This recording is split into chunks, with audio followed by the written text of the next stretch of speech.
நான் முதல்ல நான் தமிழில் தான் வந்து இந்த லெக்சரை பண்ணணும்னு வச்சுருந்தேன். டைட்டில் ரொம்ப இருக்கிற மாதிரி தெரியல. பெரும்பான்மையான டேர்ம்ஸ் வேர்ட்ஸ் எல்லாம் வேறு மொழிகளில் இருக்கும். தமிழ்நாட்டு அஸ்ட்ரானமிங்கில் தான் பல மொழிகளுடைய வார்த்தைகள்லாம் நிறைய இருக்கும். I'm going to be talking primarily in English, and once I do this 3 or 4 times, perhaps then I will learn how to do this.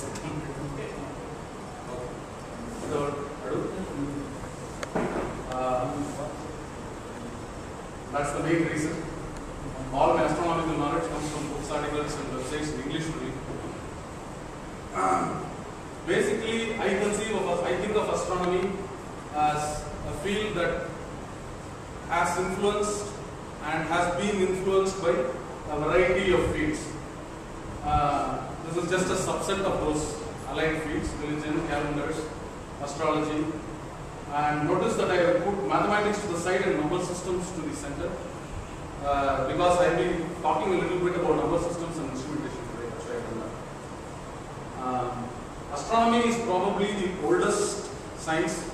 A lot of people claim different things are the oldest, but it is probably also the most global science. Wherever you are, you can do astronomy. You are not confined by geography or altitude or politics. I am not going to be discussing astrology today. History is full of skeptics about astrology, and politics is full of believers.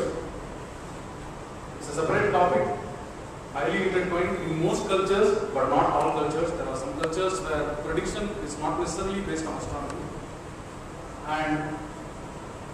But the interesting thing about astrologers is they have preserved astronomical data, methods, and history in some sense, not universally so, better than amateurs and historians of most other sciences. Today's lecture will cover almost, because it's about ancient astronomy and only some cultures, it will cover only objects that are the subject of astronomical studies with the naked eye. Because everything I'm going to be talking about today is before the telescope, units on telescope. So these are the objects that are visible with the naked eye. Obviously, the sun in the daytime, the moon, the stars, the planets, comets, meteors. Only really the Milky Way galaxy is visible. One of the few, there are a couple of other galaxies that are not recognized as galaxies that are visible in the daytime. And finally, we don't think of this often because it doesn't happen very often, but supernovas are also, some supernovas are also visible phenomena. Visible only by telescopes are only about 6,000 stars and 5 planets are visible with the naked eye. But by telescope, several billion stars, solar phenomena like solar flares, craters on the moon, satellites of the planets, rings of the planets, all other galaxies, nebulae, and a whole bunch of other phenomena that I'm not talking about here also. I'm going to start with some really ancient painting. This is a cave painting taken from a place called Rosohana in Kashmir. And I saw this at a lecture presented by Mr. Mayan Bahia at the Tata Institute of Fundamental Research at the Rajamataya Library. They borrowed this from his publicly available presentation. As you can see, it looks like a hunting scene, right? It looks like a cave painting of a hunting scene, but the unusual thing is that there are 2 suns there. So what this is, the top part is the actual stone painting, and the bottom part is a sketch of it. What it is, or Mr. Bahia thinks it is the oldest recording of a supernova called HG9 that probably took place in 5500 BC. Astronomy is older than even civilization, we could say. And all the pictures depicted, the hunter, the archer, the stag, the dog at the corner, are probably not actual persons, but the astronomers' conjunction of various constellations. So I thought it would be an interesting start from that. I thought we would give doing the rounds on the internet, a series of slides, to give you a perspective on what the sizes of the different celestial objects that you can see here. The Venus, these are called the Earth, Venus, Mars and Mercury are called the inner planets. Mars and Mercury have very short orbits. They have orbit the Sun less than a year. Earth takes a year, as we know, and Venus takes 2 years. Mars takes 2 years, the other thing take 1 year or less. Pluto is also a very fixer. It's now being demoted There's a whole series of objects like Pluto, which are now recognized as planetoids. And the Earth's moon is about the size of Mercury. And it's important to kind of recognize the sizes of these. These are proportional sizes. And this gives you an idea of how big the outer planets are. If you can see it, Earth has shrunk to almost nothingness compared to Jupiter. That would be the size of the moon compared to Jupiter. And even the other, Uranus and Neptune are called gas giants, but they're really tiny compared to Jupiter.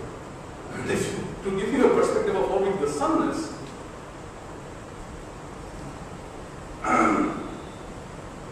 this basic set of slides as an introduction to celestial bodies will be useful as I go further along. So you can see here that Pluto and the moon are almost invisible. And if you think the Sun is big, you should look at the other stars. Every star looks like an equal sized dot in the sky to us. Every planet, every star. Only the moon and the Sun look big. Everything else looks pretty small. They all look like equal sized dots. But today's knowledge, we know that these are the sizes of these points. And the Sun has now shrunk down to almost invisibility. The Earth is actually invisible on this picture at this scale. These are the other nakshatras. Pollux is called Punarpusam and Arcturus is called Swati in our naming convention. And if this looks huge, then there is an even bigger class of stars. Now, Arcturus or Swati, the giant of the previous slide is now shrunk down to that. So the Sun is 1 pixel, Jupiter is gone. Aldebaran is Rohini, Betelgeuse is Thiruvadirai, and Antares is Ketu. Just imagine the size of these things. And none of this was known to any of your ancient astronomers. And each little thing here, this little white blob, this yellow blob, this thing, each of this is a galaxy that has 100 billion stars of glow. That is the size of the universe. You are wondering why I am going through all this. I will come back to the Earth here. I am showing you that to partly understand size differences and because that's important for the eclipses. Earth has an unusual moon. It's the largest moon in relation to the size of the planet, the first 8 planets, because Pluto has been ignored. And this makes a big difference compared to some of the other planets. The moon is about 1/4 the size of the Earth. The satellites of Jupiter, Saturn and all are 100 or less the size of their planets. And so a couple of the Mercury and Venus don't even have any planets. The interesting thing here is that the orbit of the moon around the Earth. We all know, we have learned basic astronomy, we know that Earth has an equator, but it is tilted, it doesn't, it rotates around the equator, but the equator is tilted with regard to the orbital plane of the Sun. Unusually, our solar system, all 8 inner planets are on the same plane. So the plane that they reach around which they rotate. So if I let loose a bunch of balls on this, they would all be rotating on the same plane, as opposed to going like this or going at an angle or going in various angles with respect to each other. They are all on the same plane. But each planet has its own different tilt. So the Earth tilts, so instead of rotating like this, it tilts its head and rotates like this. So this has caused enormous confusion throughout history of astronomy, and it probably still does to some of us who understand. The moon goes parallel to in the plane of the Earth's equator. It goes parallel to the equator. But what it does is it doesn't directly rotate parallel to the equator. It goes up and down. Imagine the tip of the fan, the wings of the fan, instead of going around the fan in the same plane, tilting back and forth like this.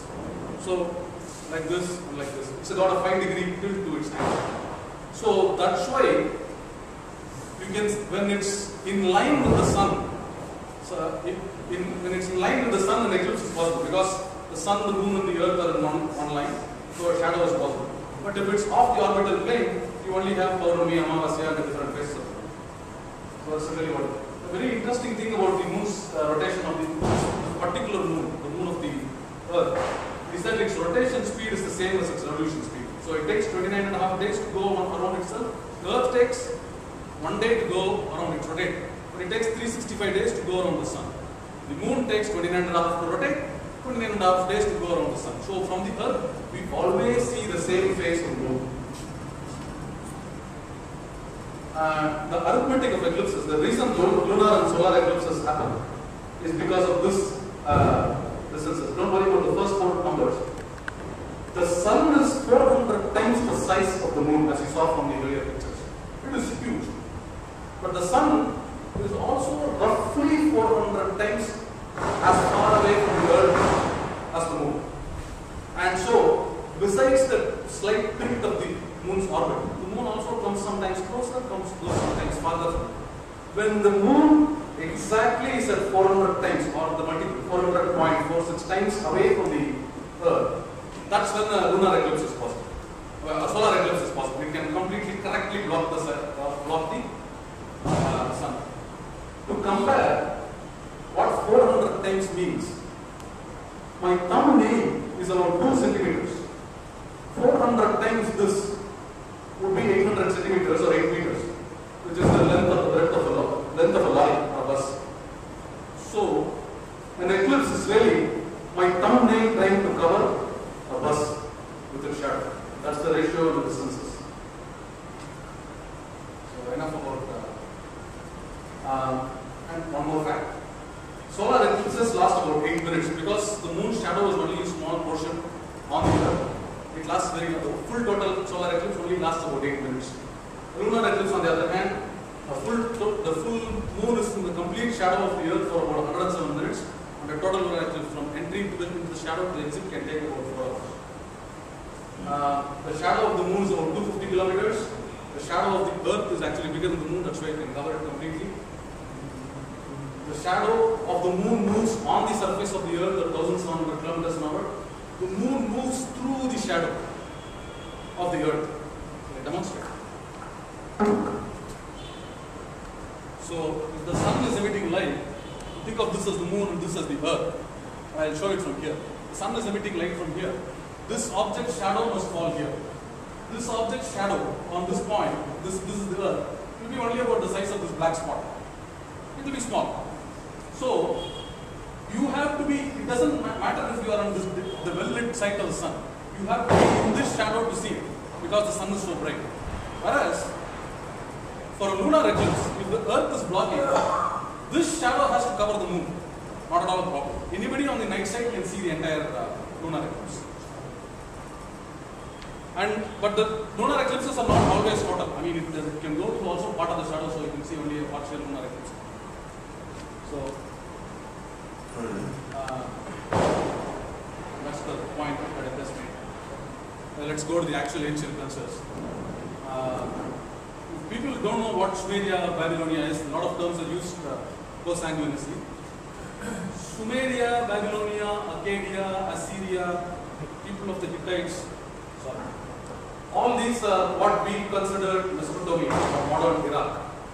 The 2 rivers, the Tigris and the Euphrates, form a very fertile bank. This is the site of the earliest agriculture, the earliest cities, and the earliest civilization, and what we think of as the earliest form of writing. That's our understanding. And this town called Ur is the oldest city in the world. It's the oldest city in Sumeria, it's the oldest city in the world. And Sumerians were actually the oldest of these civilizations. They all developed at slightly different periods. Sumeria probably developed agriculture around 9000 BC and formed into villages and other formulations and proper cities around 6000 BC or earlier. And later on in the north, the Akkadian culture also formed later. You have to think of these people as like the Pandavas, the Pallavas, the Cholas, the Cheras, different populations, different kingdoms and all that. So Sumeria dominates early, Arcadia comes later, Babylonia comes like 2000 years after Sumeria, somewhere in the 2500 BC period, and so on. And there are a whole bunch of others also. I'm going to talk a little bit about number systems because different astronomers, cultures have different number systems. The base of the number systems is also different. I'm not going to talk much about mathematics because first it's very complicated. Second, I'm not very good at it. But again, and second, third, it's hard to follow in a single lecture. Right? Mathematics alone could, you can take a whole course on each particular, you can do a whole semester course on each particular mathematics of each culture. The Sumerians used what's called a sexagesimal number system. So instead of a decimal number system, it counts up to 10, then starts 11, 20, 30, 40, and then it goes in multiples of 10, 100,000. They go in multiples of 60. They could have numbers 1 all the way to 60. Then the next jump is to 3,600. Then 60 times 60 times 60. So on and so forth. This is where we get the concept of 60 minutes and 60 seconds. So if your watches have 60 minutes and 60 seconds, that's an adoption from the Sumerian culture. The oldest, and it's also that we get our 60 degrees, 60 minutes of our circular notations. The oldest zero is probably from Sumeria, but it is not the zero as we use it today. It is what's called a partly positional zero, and I'll explain that later. Very interestingly, they recorded observations for very long times. There have been people, not only were they observing the stars, they recorded their observations. And the continuous record of clay tablet astronomical records is available for a 700-year period, roughly from 650 BC to 120 AD. The Greeks made use of this kind of tables. Sumerians of themselves, this is actually Babylonian. But even the earlier Sumerians must have used some kind of astronomical tables, because we see from some of the other two salient points that we need to talk about Sumeria is that they probably invented the 7-day week. And they probably came up, and we are pretty sure they came up with the zodiac, with the 17, for the 12 constellations that we use mainly in astrology today, but also partly in astronomy. And they may also have invented the water clock. But the water clock may have been independently invented also by China and by Egypt. We are not absolutely sure. From the sources, the oldest clock that we know of is from Sumeria. And the Sumerians, I told you, they are the oldest culture. There is plenty of clay available, wet clay. They came up with this earliest form of writing. And these are various different looking clay tablets. And you can see the cuneiform writing that you are famous, you probably read about in school. You do these triangles and lines and kind of formations. That is writing. This is writing. This is writing. This particular tablet is very interesting. This tablet is part of a collection called the Enuma Anu Enlil. That's a Babylonian phrase. And that is one of the tablets that are part of the 700-year record of astronomical. The Babylonians prescribed some activities during some days of lunar months. This is where religion impacts on astronomy, terms, things like that. So they had some function or ceremony or something like that on the first visible crescent, the waxing of the moon, the full moon. Remember, the first visible crescent is not the first day, it's not Prathame. In some places it's visible on the second day, Dvitiya. In some places it's only Mundrambe, depending on where you are, the clarity or whatever.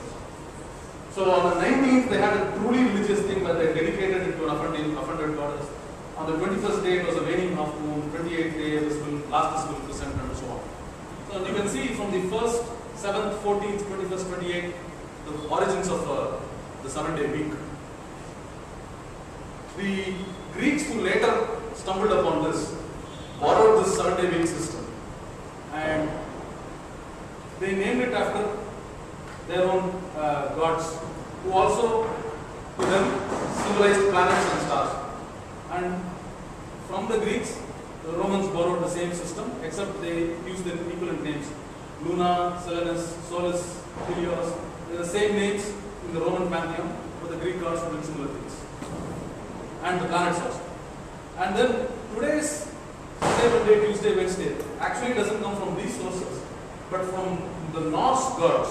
The Norse are the Vikings, Norwegian, Scandinavian. And they came, these are the equivalent gods in their system. Except they didn't have a separate one in Saturn, so they just borrowed the Roman Saturn.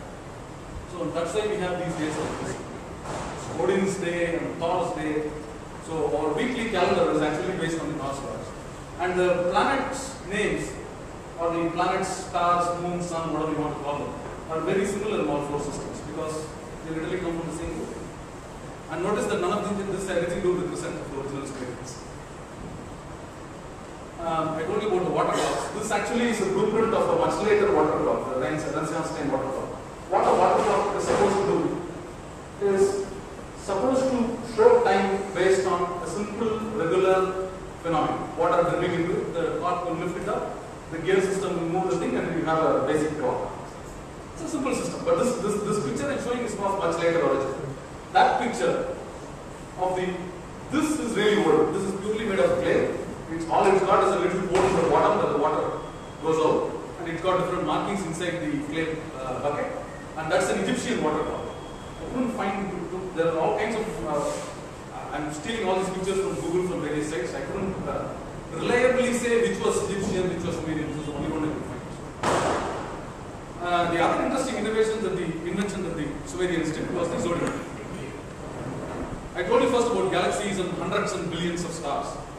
The zodiac uses 12 constellations. What's a constellation? A constellation is a collection of stars as we see it from the Earth. So Aries, Sagittarius, Scorpio, it's 4 stars, 5 stars. Libra, I think, is 5 stars. Orion is 3 stars, but Orion is not an ecliptic constellation.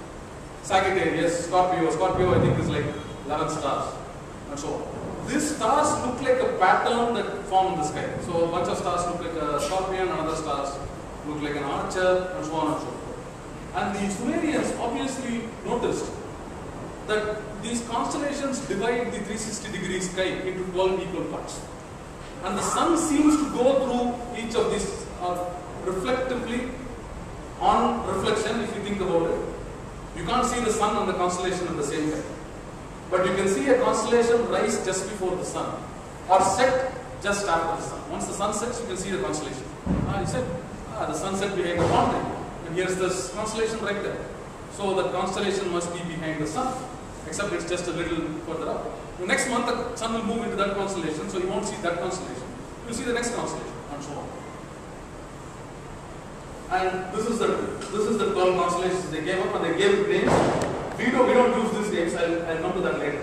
These are all Latin names that we later gave the same constellations. And that is the actual picture of how they deduce the constellations. You see from the Earth, the sun, it's hiding that constellation. At midnight, you see the constellation in the opposite side.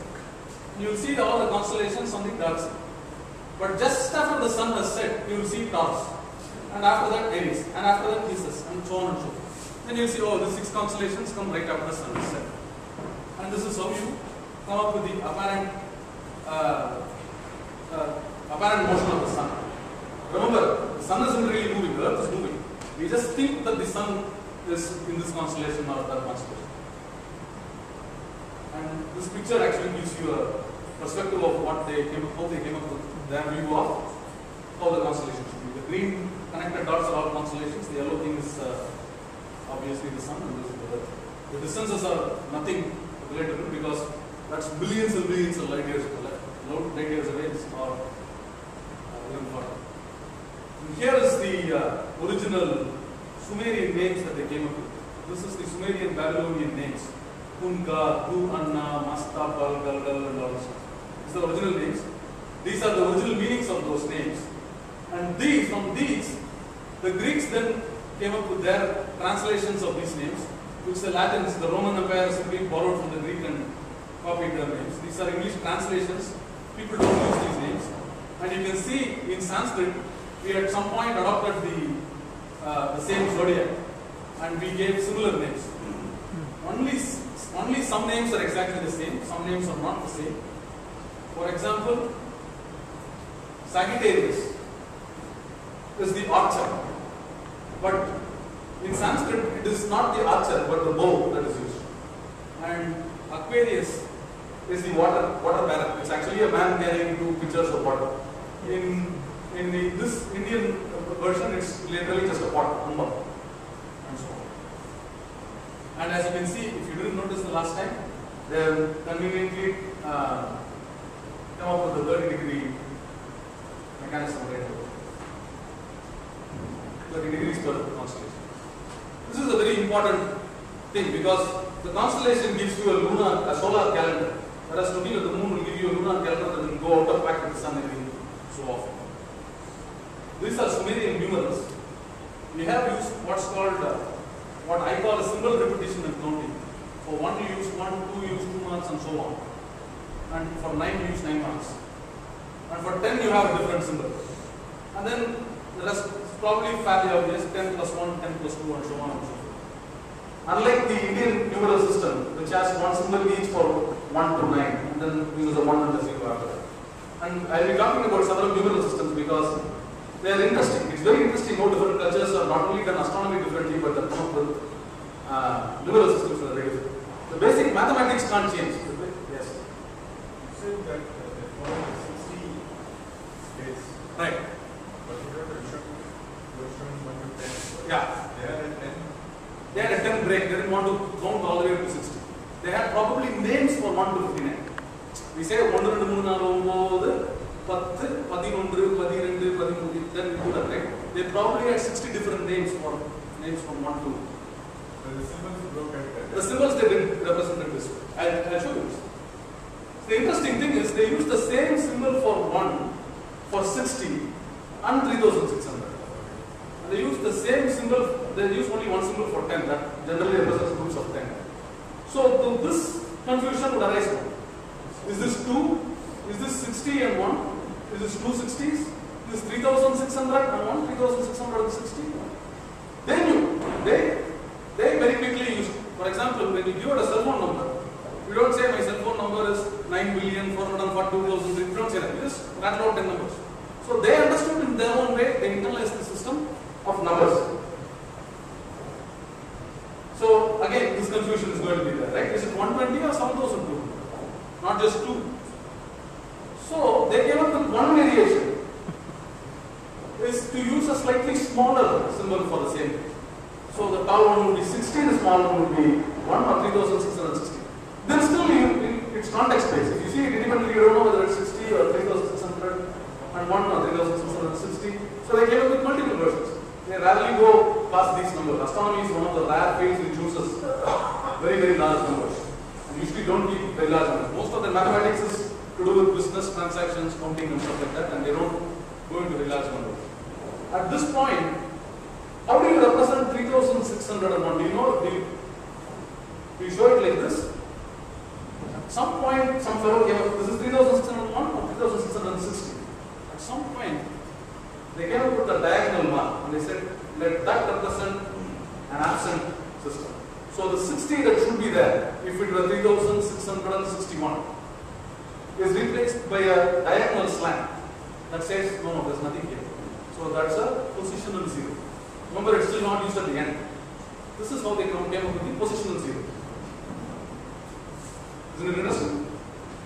So there's more about, there's plenty of things that the Sumerians did. One of them, a Sumerian called, or actually a Babylonian called Seleucus of Seleucia. One of the major events that happened during one of the major events that transformed astronomy is nothing astronomical. It was the invasion of Alexander, invasion by Alexander. First he conquered Greece, then he conquered what we think of as Turkey, then he conquered Egypt, then he conquered Syria, then he conquered Iraq, Iran, Punjab, Bactria, Afghanistan. He just conquered everything. The first great globalizer, if you could call it that. And this, there were people who were scholars who were going back and forth. But this made a major impact on all kinds of astronomy. The Egyptians who had scattered knowledge suddenly had access to vast troves of Babylonian astronomy, Egyptian astronomy, the Greeks, they had access to all things. Alexander brought along with him the nephew of Aristotle, who was his guru. And the nephew of Aristotle was asked to translate the works of the Sumerians, the Babylonians, and whatnot. And then there was an explosion in the astronomical knowledge of the Greeks. And that's when they started borrowing the zodiac and all that stuff, 7-day week, and all that stuff.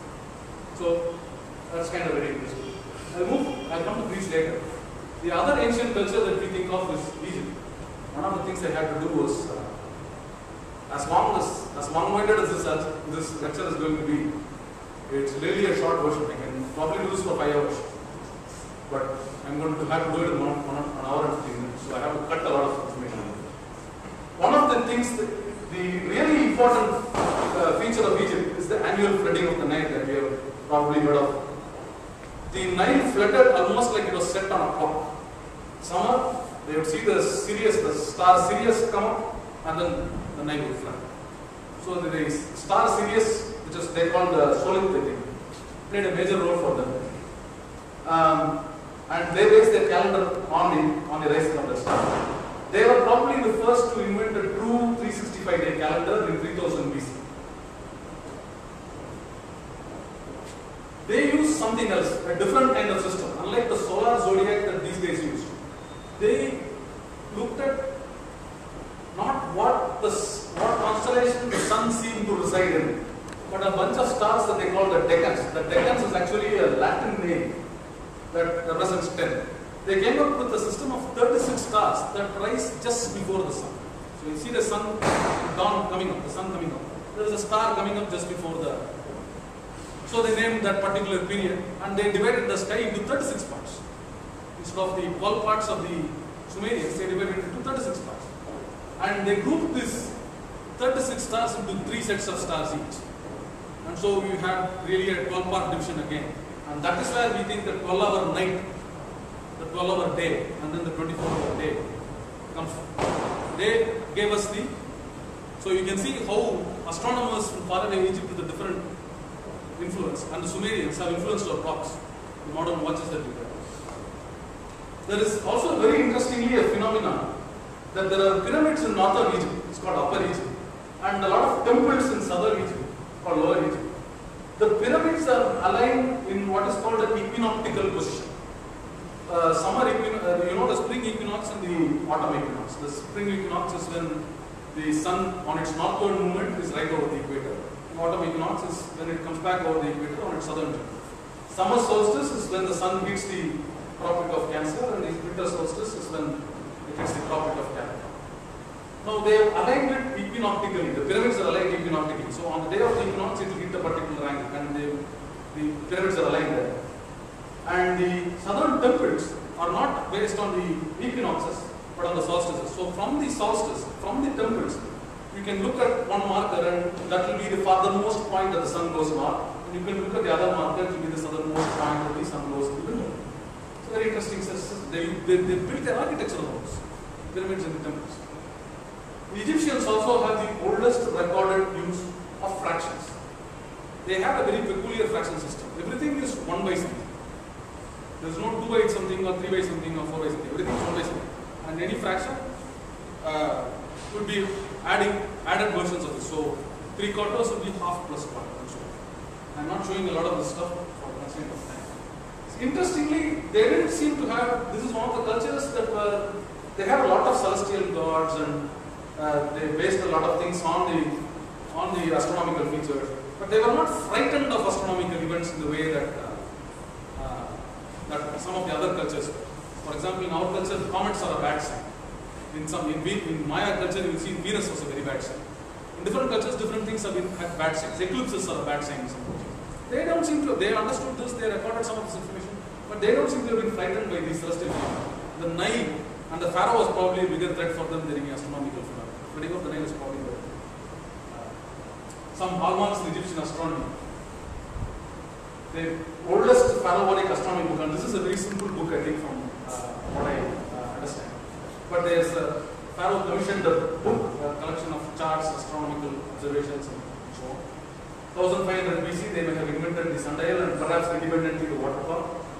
In 1460, this queen, Hatshepsut, ordered that the painting of a temple called the Senmut Temple be painted with astronomical phenomena, data, information, charts, diagrams, and so on. That was also done. In 1220, the great pharaoh Ramesses II came up with something called the almanac. This is a larger collection of recordings: sunrise, moonrise, equinox, ecliptics, and all that stuff. And this was published in book form and for their use. And finally, in 1100 BC, the pharaoh Amenhotep ordered the formation of what he called the catalog of the universe. That's the title of the book. Strangely, while Sirius, I told you Sirius was very important. It signaled the herald of the new year for the Egyptians. Strangely, a lot of the observations in the almanac and the pharaoh astronomic book are missing from this catalog. We don't know why. It seems to be, not built on the traditions that they already knew, but on new data, and misses all very interesting. This is the interesting information from the past. can see this. The Egyptian, the major god of the Egyptian was the sun god, they called Ra. But they also had two other important goddesses. This goddess, you can see, is a woman stretched over the world. This goddess is Nut, the sky goddess. And this guy, this person lying down here is Geb, the earth god. And their philosophy was, I don't know who all some of the other characters are. Their philosophy was that Ra, the sun god, was swallowed by the sky in the morning and spit out again. I mean, swallowed by the sky at the sunset and spit out again in the morning. It's a very interesting kind of. This is a section of the ceiling of Senmut that I told you the queen ordered to be painted. What this is, I think people are still researching. This part is an interesting picture to show. And this is the Egyptian numeral system. The Egyptian number system is basically decimal. So they count up to 10 and so on. And they had multiples of 10 instead of multiples of 60. So that's a big relief. And these are the symbols that they use. This is just one set of symbols that they use. They went up to that number, a million. But they also later on used, this is very ornamental picture, ornamental representations. They also used simpler stylistic marks later, which I'm not going to show for. It's interesting that they had. The picture, the background is actually a depiction by Botticelli of the birth of Venus. The depiction of Venus as the goddess rather than of the planet. Greek astronomy borrowed heavily from Egypt and Babylon, as I told you. It is also based on 10, but they have a very different numeral system. They adopted Greek names for the zodiac and for the weekdays, as I told you. They invented trigonometry and they came up with their own version of geometry. And they did it all with Greek and Roman numerals, not with the decimal system, not with the zero and the number system that we have. Imagine how hard we would be to do geometry or trigonometry with Roman numerals. And you try, even adding and subtracting is complicated. They came up with these things with us. And they came up with, they invented a few devices. I'll show you two of them. One is called the astrolabe, the other is called the arbitrary sphere. They used devices, mechanical devices for astronomical observation. Greek astronomy starts with mathematics. The Pythagorean school in the 5th century BC was a school dedicated to mathematics. But it had a lot of superstitions along with very intelligent mathematical ideas. For one, they were all vegetarians. They had dress restrictions going in. They had things about not touching this plant, not eating this particular plant, not doing this at this particular time of the day. Some superstitions. But they also had a rigorous mathematical tradition. They are also a very secretive school. They wouldn't let you in very easily, and if they let you in, they would force you to keep the secrets very strongly. For some reason, in spite of the enormous mathematical advances, they seem to have been frightened of the concept of zero and infinity. And there's a whole separate story in itself. Also, they thought that numbers were the gifts of the gods, and the numbers were perfect. So they dealt only in rational numbers. But rational numbers are numbers that can be expressed as proper fractions. A by B, 1 by 2, 3 by 4, 7 by 8, 9 by 2, 3 by 6, whatever. When they came to something like the square root of 2, which is an irrational number, it cannot be expressed as a fraction. It cannot be expressed as A by B. When they come up with draw a diagonal, they found out that you couldn't measure the diagonal with any measure that you could measure the sides. You can take small steps of the sides, it will not. So they call it incommensurable. They knew this, and they thought knowledge of this was very dangerous. And so they didn't talk about it. They kept very silent about it. You discover zero when you subtract the number from itself. And then when you do other operations, you get confused results, or you just don't do it. They tried analyzing it, and for some reason they were very scared of zero. They were very scared of infinity. They didn't want to talk about this. They wanted absolute numbers. It's a very interesting phenomenon. And two major people we should talk about, mathematicians, I'm not going to talk in detail about them, are Euclid. Euclid's geometry was taught in schools. Still, basics of geometry that we learn today are from Euclid. And it was taught simply as Euclid, not as geometry until about 100 years back. Hipparchus may have been the founder of trigonometry. He is definitely a man who advanced trigonometry in Greece.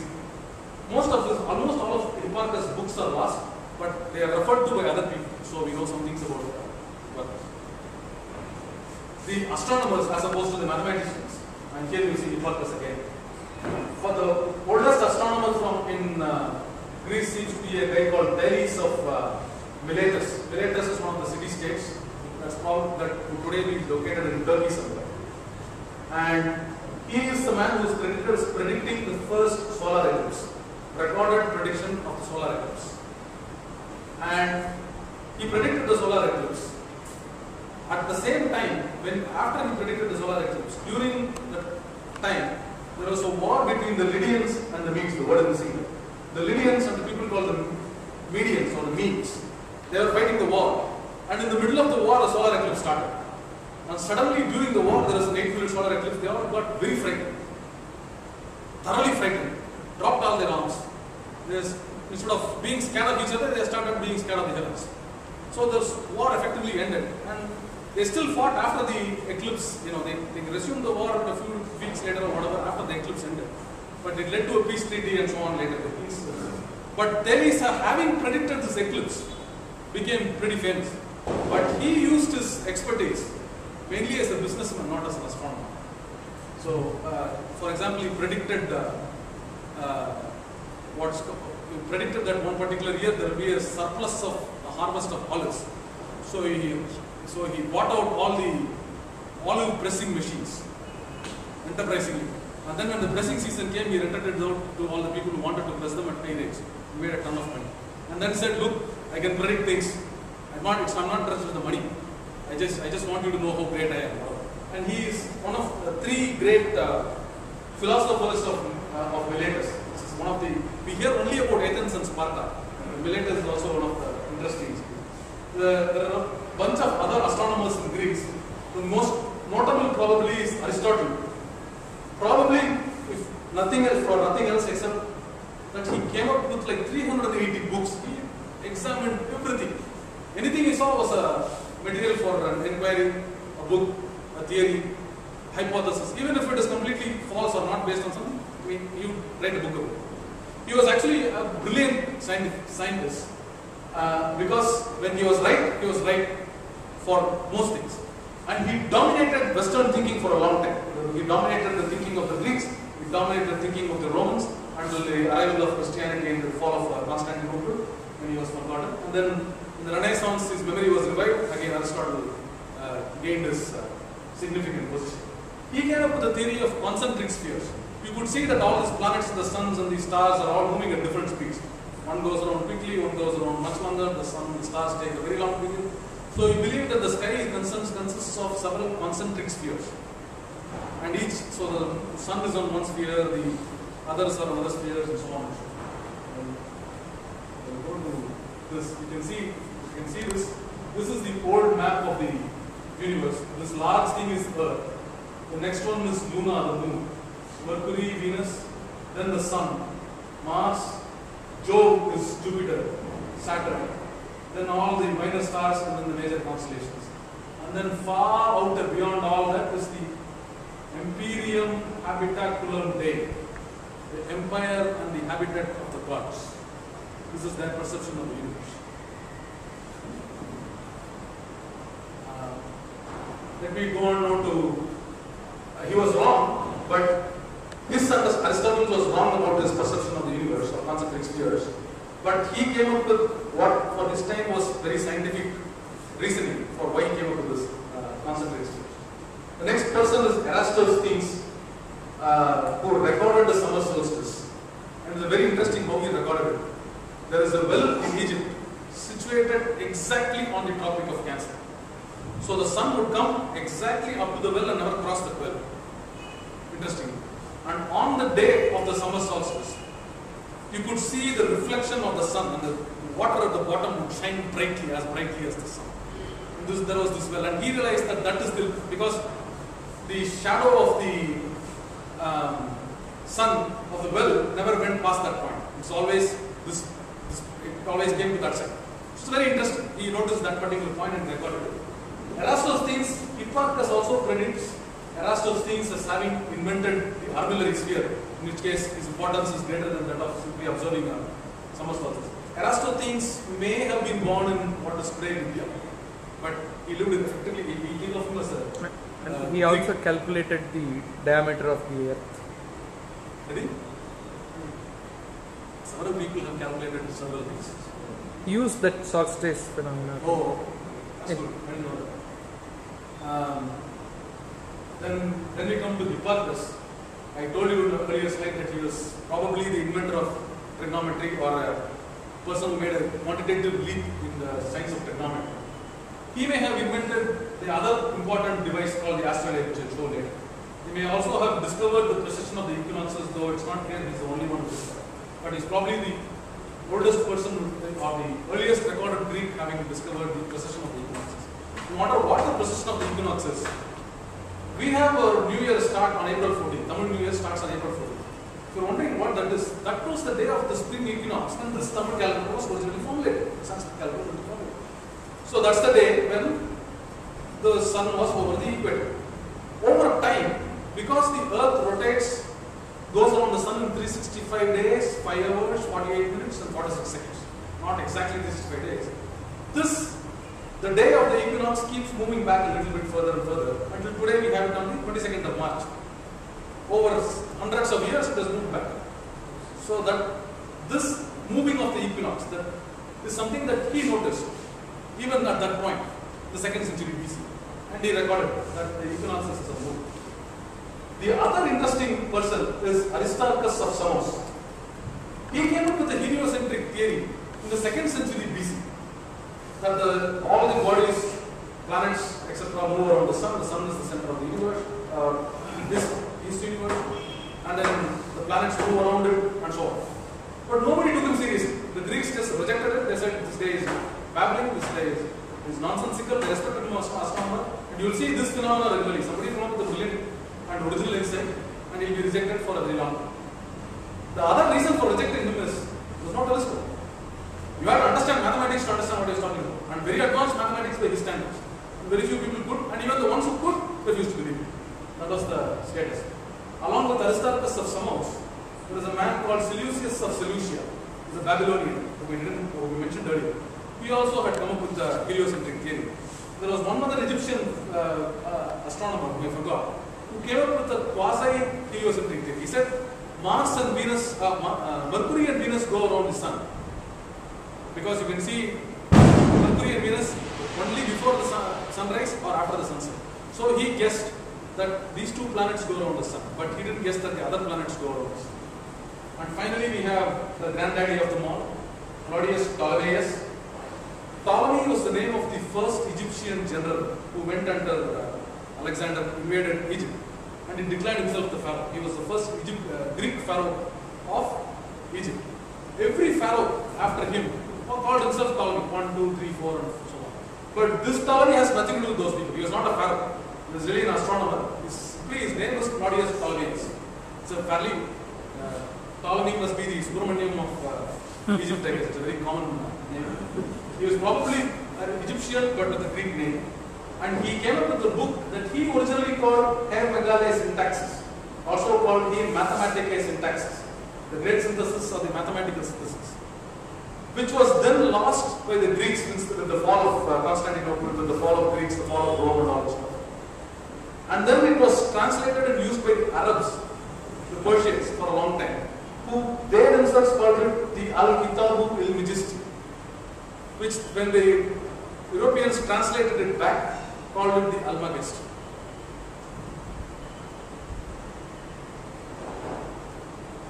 Notice that I am talking about this without mentioning Archimedes, probably the greatest engineer of ancient times, perhaps the greatest engineer of all times.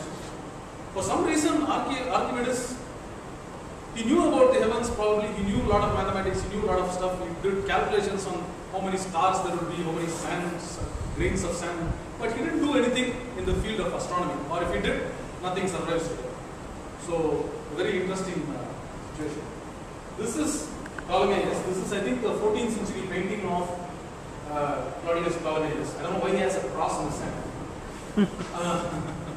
He's a person of the Greek religion, not of the church, but maybe the measuring device probably also. And this Almagest became the Bible of astronomy in Greek, Arabic, Roman civilization, Islamic civilization, and for the Europeans, until effectively Copernicus threw it out. Even when Aristotle was rediscovered, Copernicus had to come along with his heliocentric theory, and Galileo had to prove it with the telescope before they could really seriously throw away that.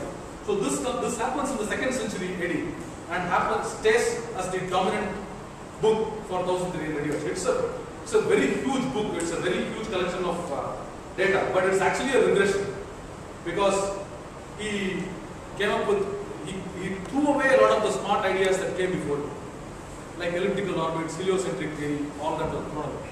And so you had this theory. This map of the world stuck for a long time, and the Christians took this and stayed with this for a long time. One of the other earlier Greek astronomers, it may have been Hipparchus, maybe some people before that, I forget this person's name. I read it in a book somewhere and I couldn't find it again. Came up with the concept of epicycles. He said planets like Mars, Jupiter, and Saturn are not simply going around the sky because they all observe something called every culture, ancient culture. The Hindus, the Egyptians, the Sumerians, the Chinese all observe what's called retrograde motion. I'll tell you what retrograde motion with. Again, I'll go back to pause. I think I really need the mic to it. We probably need to reduce my noise. So,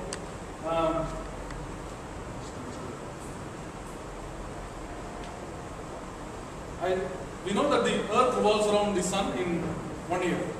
Mars takes 2 years to go around the Sun. So suppose they are both on one particular point. Then they start moving. So Earth goes. Mars can only cover half the distance. So the Earth comes on this side, Mars is here. Then it comes back around again. Now at this point, they are both moving forward or in the same direction. But this thing is moving twice as fast as Mars. So for one point, it looks like Mars is going ahead further and further. It's going forward. And at one particular point, the Earth catches up and then it starts going forward. Now this looks like Mars looks like it's going backward. And this happens with Mars at one speed, Jupiter at different speed, and Saturn at different speed because they are at outer orbits. So they look like they are going in reverse. That is why they are called planets. Planet in Greek means wanderer.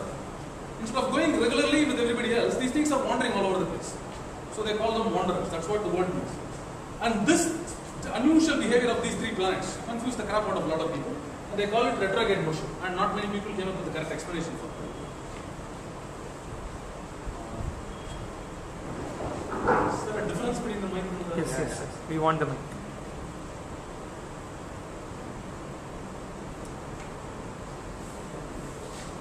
This is the astrolabe. There are very many varieties of devices called astrolabe. It's a very brilliant device. I'm going to just show you the outline of what it is. There is a beautiful TED talk by a guy called Tom Buchet. I can give you that video if you want. Brilliantly explains how this astrolabe works. And notice this little compass-like center thing because that's missing from this picture. This is the three parts of an astrolabe: the ring, the plate, and the matter. And if you notice, there is a ton of astronomical information over there. There's charts and stuff like that. There's a bunch of other stuff over here. And these three go one on top of each other. You get it? The ring goes on top of the plate goes on top of the meter, and they are all revolving things. And finally, this rotating compass-like thing goes on top of that. And what an astrolabe is really a stereographic projection of the sky. It's a three-dimensional sky of half a sphere, and that's projected onto a circle. That's literally what it is. So you take the pole star, you put that as the center, your radius point, the center point. Then you put the ecliptic, which is the orbital plane, and you map that to an inner circle. And you take all the bright stars on the positions on this thing, and then you map them onto separate positions, corresponding positions, and so on. And with the astrolabe, and the way you would use it is, this particular astrolabe is made of brass. There are astrolabes made of clay, of wood, of paper, all kinds of stuff. And these are all the things you could do with an astrolabe. Once the Greeks invented the astrolabe, it was copied by all kinds of people. The Romans, the Egyptians, even the Chinese have their own versions of the astrolabes. Even Hindus used it, the Indians used it for a long time. The astrolabes are described in the yantras, in the books about the yantras. And Indian astronomers have also talked about these things. But I can't find any example of an Indian astrolabe. One of the things that Indians did was kept most things secret. So they tell you that there is this wonderful thing called an astrolabe and said the way to really construct it is learn from a master. So you have to go and learn from it. So these are all the other things. Think about the unusual things that you would find with this. Finding the direction of Mecca, consulting the horoscope, measuring the building height, guessing the date. These are all things that you could do. That's why I'm not explaining it. It's a very complicated device. And you should see the TED Talk on astrology. He does a beautiful job of explaining just how you get the time or the date from that particular thing. Interestingly, Geoffrey Chaucer, whom you think of as a poet or the author of the Canterbury Tales, has wrote a manual on how to construct and use an astrolabe. And this is actually written for his son. He was 13 or 14. These are the other category of devices. The astrolabe is a two-dimensional device. It's a plate. It's a two-dimensional projection of a three-dimensional space. This is an attempt to make a three-dimensional capture of space. The earliest astrolabes had a sphere at the center that is supposed to represent the Earth. You can see from the designs how different they are. But once they came up with the heliocentric theory, they simply used the same armillary sphere. Armillary sphere. They constructed armillary spheres with sun at the center. And these two, you can see some horizontal, polar, ecliptic, that kind of machinations. They are only useful as models for professional astronomers or toys for kids. There's even I even saw one that's a pendant for a lady in a necklace. It's a small armillary sphere that hangs as a pendant. Look at the artistic work they have put into it. Look at the engineering that must have gone into building it. Greeks probably were some of the finest builders of armillary spheres. And you see this as monumental installations here and there. They are very proud of these devices. They are beautiful. I think we should have one in Madras just to show how good it is. Now I move on to the extremely foreign American civilization. American cultures before 1500, before Columbus came there, are cultures that we know very little about. There are 5 major societies that you could call as civilizations. Of these, the Mayans of Mesoamerica are the only ones who really invented proper writing. The Aztecs came later and borrowed their writing. The Incas are in South America, in Peru. The Olmecs also share the Maya space. And the 5th culture called the Anasazi, they have left very tall buildings, some very little information behind them. They seem to have disappeared in the 10th century AD. They seem to have built 6-story buildings as early as the 4th century AD. We know very little about these things. This is the Maya area. This is the area of the Mayan civilization. This, Mexico, is the area of the Aztec civilization. Olmecs are also here. The Anasazi are west of this is Texas, west of this is New Mexico. And the Perus are south of this, the Incas are south of this, south of Colombia and Peru. Incidentally, the Incas could be called the highest form of civilization. Their civilization was at 5,000, 6,000 feet, way up in the Andes. I'm not going to talk about the Incas, I'm only going to talk about the Mayas. This picture that you see is the pyramid at Chichen Itza, which was either both the capital and the site of one of their major astronomical observatories. The pyramid itself was aligned strongly to astronomical phenomena. So, interesting aspects about Maya astronomy is that unlike others who talk about the sun and the moon, their primacy was for Venus. It's unbelievable how much importance they put on Venus. They relegated the sun to the second place. They called the Venus the companion of the sun. It leads the sun in or sees the sun on the way out. But to them, Venus was everything. Venus this is central to their astronomy, central to their culture, central to their science, central to all kinds of things. It's amazing. They used a different system, not the 60-base system of the Sumerians or the 10-base system of most other cultures, but what's called a bidecimal system. That is a system which has a base of 20. You count up to 20, 40, 80, 20, 400, 8,000. I'll come to that. They have multiple notations for these numeral systems. I'll explain that. They had a dual calendar, a religious calendar and a regular solar calendar. They invented a true positional zero, independent of Hindus, independent of the Indians. This is a regular normal zero.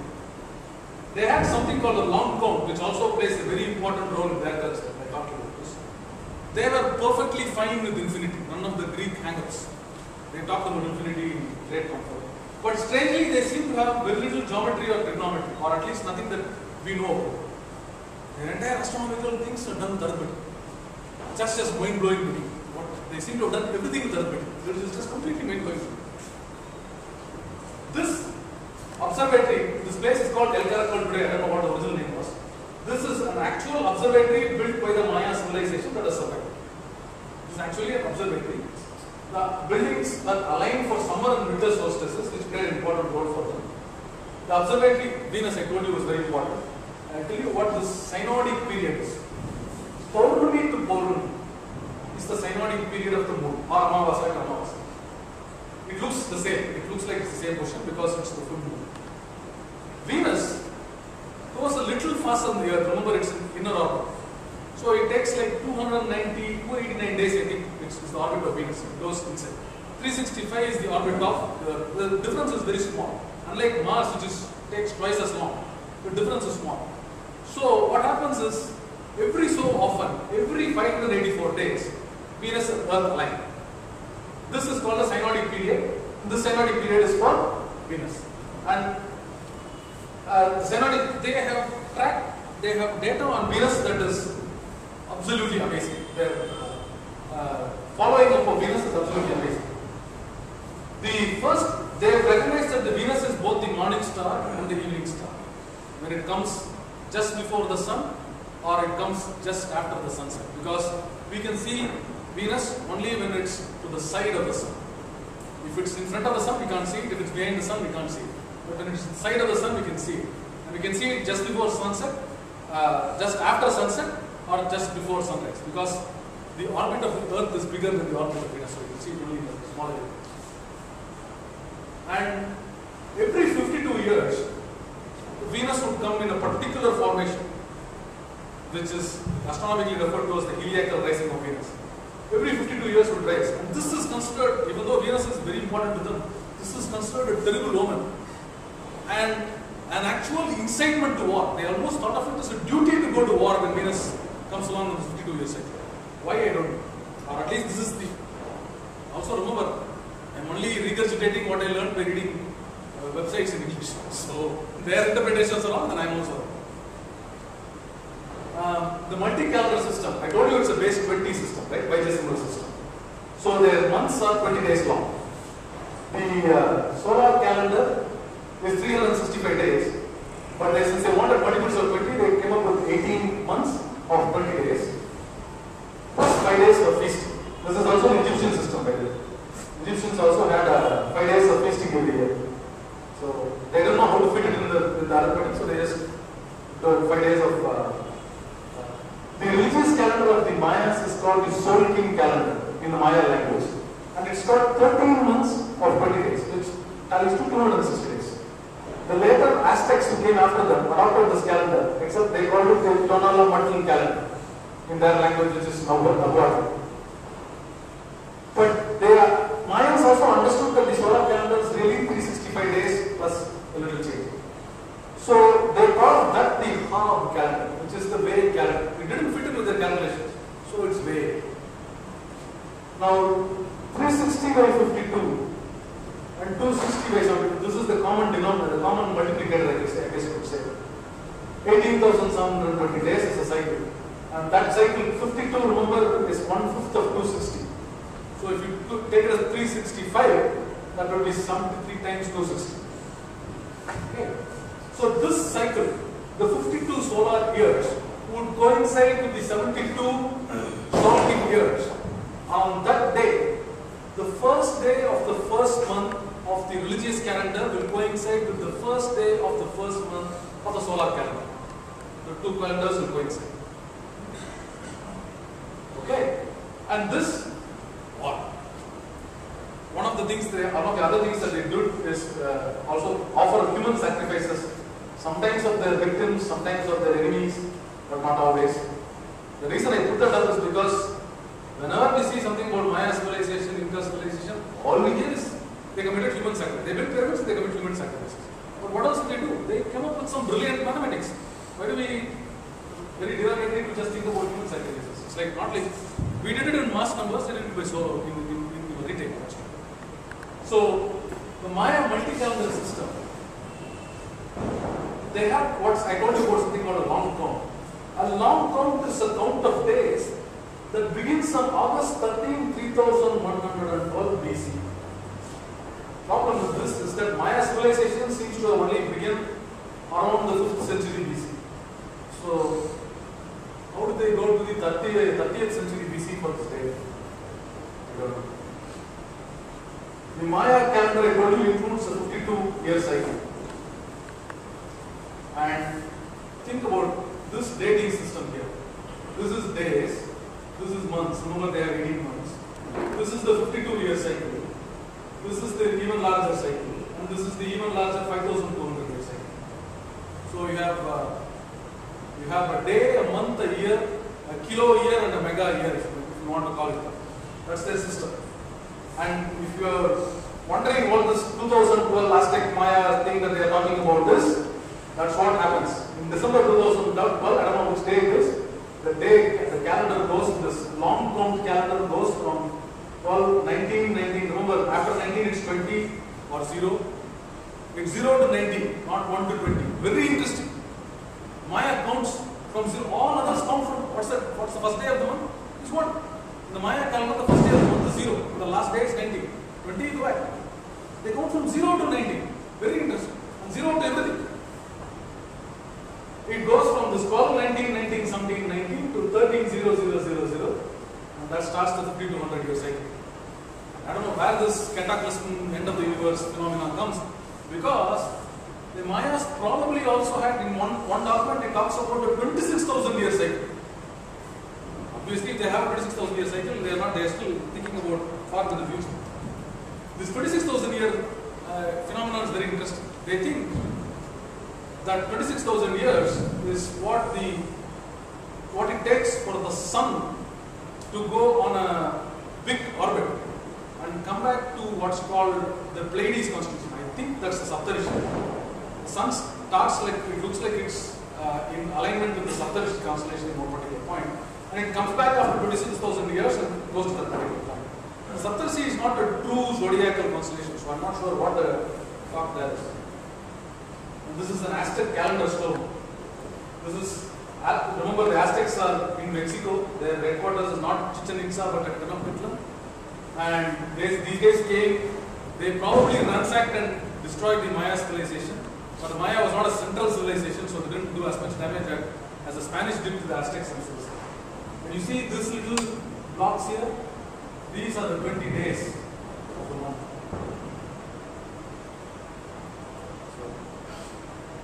Strangely enough, they came up with the wheel, they came up with the circles, they came up with this stone cycle, but they never invented the wheel. They didn't have bullock carts or any carts, they didn't have llama carts, they didn't have bulls there. They didn't have llama carts or camel carts or donkey carts or whatever, they didn't have. They even didn't have a really advanced agricultural system. They had a very simplistic kind of agricultural system. Very strange, very, very unusual. What we think of as requirements of civilization tend to vary from area to area. And the perceptions of that I take it also. Most of the information we have about Maya culture comes from these codices.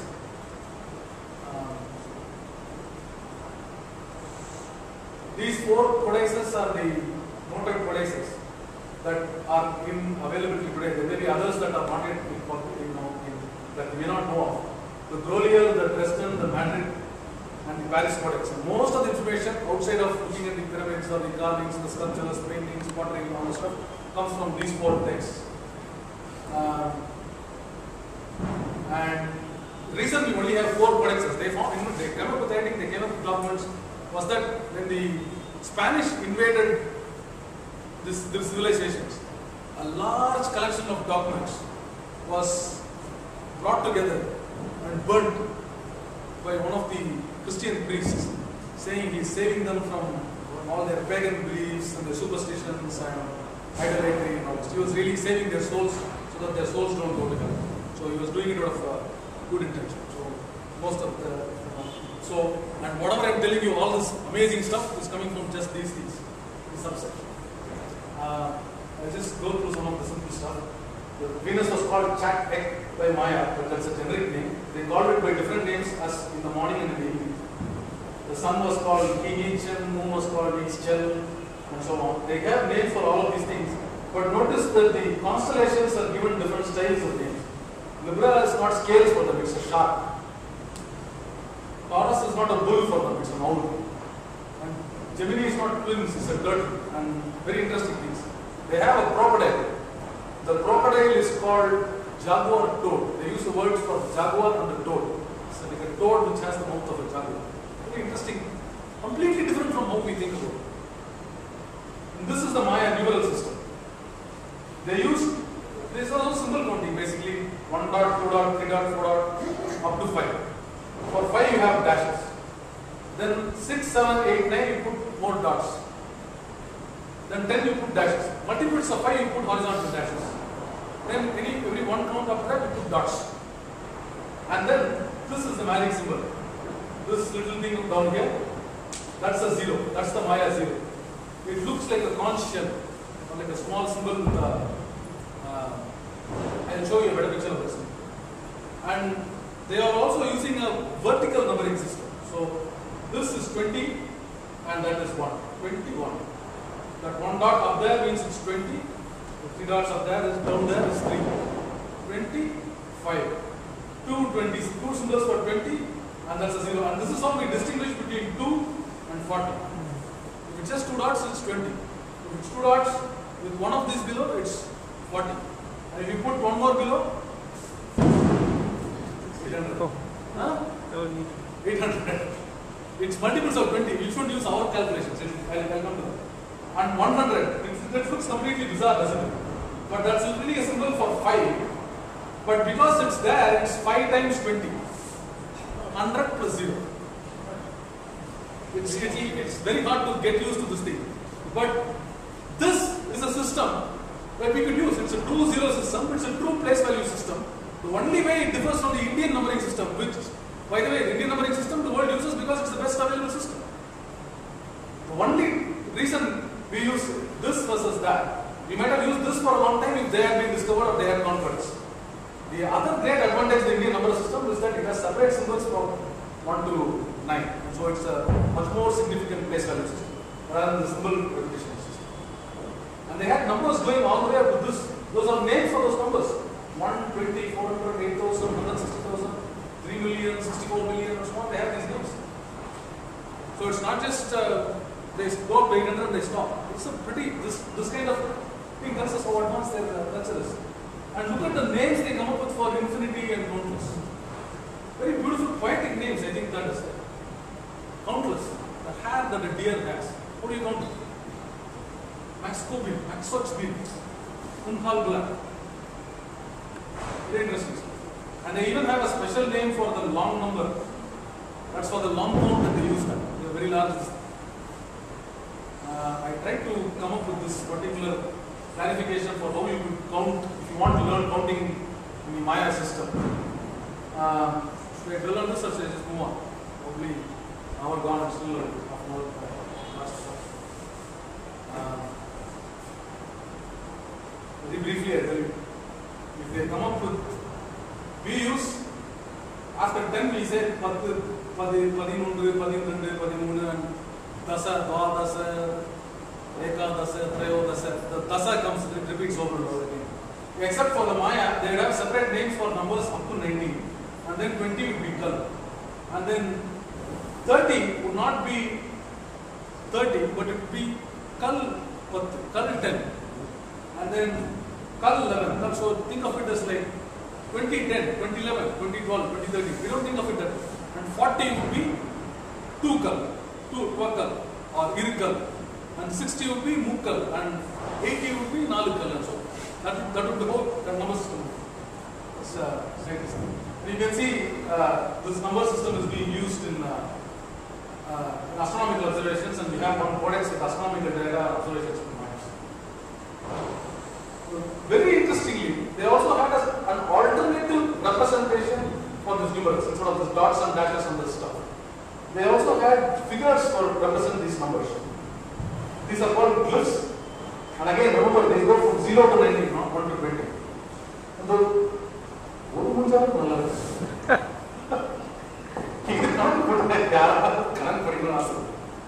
imagine trying to multiply these things. This is just phenomenal. And they depicted this in their. These are used, by the way, only in astronomical stuff. They're not used in any mathematical. These glyph numbers are religious and astronomical. They're not used in anything else. And this is representations that come from some of the pyramids. They carved the stuff inside the pyramids. And this they use, these are outline sketches, right? They also have in one location, this place called Curicua and Guatemala, they found this full figure glyphs. These are numbers. This entire one guy looking forward, the other guy, that's a number. That's whole thing is a number. I don't know what number it is, but it's a number.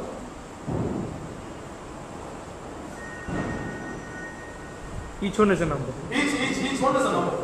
But they are only pictorial glyphs, only used for religious purposes, only in the calendar. If you want to look at all of them, you jump. Should start with this. So probably the Mayas started their presentation with this instead of the picture of Vinayaka and Ganapati.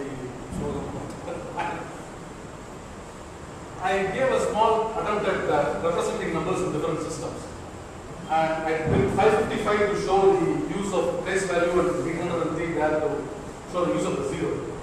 As you can see, with the place value system, this 5 represents ones, this one is tens, and this one is 100. Use the same symbol, but it means different things based on its place. That's the value of the place value system. The Romans used one for 5, one for 50, and one for 500. So it would be a different thing. And Romans also used repetitive symbol like this. Remember, 1 is 1 dash, 2 is 2 dashes, 3 is 3 dashes, x is 10, double x is 20, triple x, cc, and so on.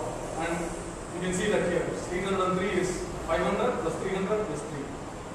The Greeks use slightly more complex systems. They use alphabetical numbering system. So this is 5, this is 50, this is 500. But this is 800. So they have symbols for numbers from 100, 200, 300, all the way to 900. They're slightly different numbers. And this is how the Mayas would note down this number. 555 would be 400 plus 100 plus 5. 400, 100.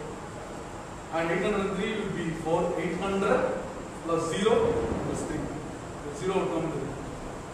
This is the value, true 0, positional 0 universe. Egyptian is a simple plain system. This is 5, this is 5 tens, this is 500. The Chinese used, I remember the Chinese later. The Chinese used similar symbols for 1 and 100, 5 and 500, I think. Except when I'll come to the Chinese system later. This is 500, 50, 5. Horizontal strokes for ones and hundreds, vertical strokes for ones and hundreds, and horizontal strokes for tens, but there's a slight difference. When it comes to 6, they'll use like a T. When it comes to 500, give you like this. So it's a very interesting. I'll come to that later. What you're seeing here, the background picture, is a Chinese version of an armillary sphere that I showed you earlier.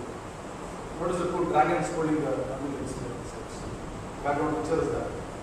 Wikipedia has noticed that historians have said that the Chinese, they consider the Chinese the most persistent and accurate observers of celestial phenomena before the Arabs. That means the Arabs are also, here in this particular sense, when they say Arabs, they mean people of the Muslim faith in the caliphates, from the 9th century onwards to about the 13th century or so. That's Arabs, Iranians, Central Asians, Uzbeks, Tajiks. It's a very interesting statement. My section on Chinese astronomy is going to be probably the shortest of all, because China doesn't call themselves China. We call it China. It's the right pronunciation, not China. China is an English pronunciation, like Tutti Korean or Ekmo. It's a bad pronunciation. It should be China, named after General Qin, who was their first great conqueror, like Bharadam or Bharat. The Chinese use the word Zhongguo to describe their country. And the word Zhongguo means Middle Kingdom. The Chinese consider the universes of three, old Chinese beliefs of the universe of three kingdoms. The Celestial Kingdom, which is 7, the Middle Kingdom, which is China, and the other three kingdoms, which is the rest of us. But this is one interpretation. There was another interpretation that when they say the Middle Kingdom, this is very valid or very consistent use in Chinese. The other observation was that they said, when they said the Middle Kingdom, they meant them in the middle, and the eastern, western, northern, and southern kingdoms around. So that's the other way of referring to themselves in Middle Kingdom. And the picture that you see in the background here, this big larger picture, is a Chinese water clock.